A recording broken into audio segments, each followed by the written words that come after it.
Ask lang ako ng mga questions like, ito ba ay for investment or your own home? My own home. Own home. And then, Yeah. ikaw ba yung titira with family? Sa ngayon wala pa kasi akong family, ako pa lang dahil, single pa lang naman Oh, ako. oh, actually, that's And good.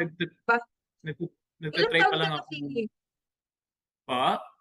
Ilang taon na po kayo? 25. Oh, 25, aga. Good yan. Actually, Yeah, maganda yan. Tumitingin ka ng property. yeah. Nag-start din yata Actu ako mga ganyan. Ay, for 30 something. hmm, So, alright, nag that's nag good. nagtitingin tayo dito sa Santa Yes. Maria na Oo. kasi dati yung friend ko dun nakatira, which nakapunta na ako. And it's, On the way siya, on the way din siya oo, papuntang, Quezon, eh. Sabi ko, "Eh, di mas oo. malapit 'to ng konti. Mm, Why not mm. try?" Eh, nakita ko yung mga Facebook ads niyo. So, Oo, na-curious ako, tinry ko lang mag-send ng message mag-check. 'no. Mm, mm. Yeah. Pero nung pumunta ka sa Amayascapes, kamusta ang community sa'yo? Anong masasabi mo? Hmm, Versus sa gabi kasi other, gabi ako oo, nakapunta nun, gabi ako oo, nakapunta nun.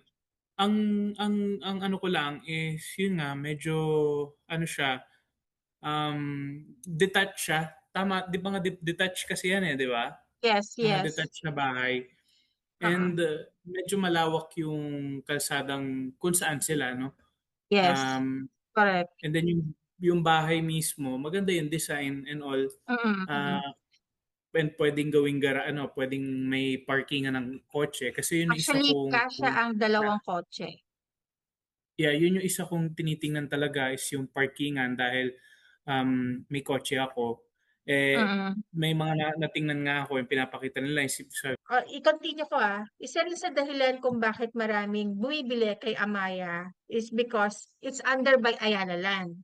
And Amaya mhm, is proud of Ayala Land, one of the country's most established and trusted real estate developers.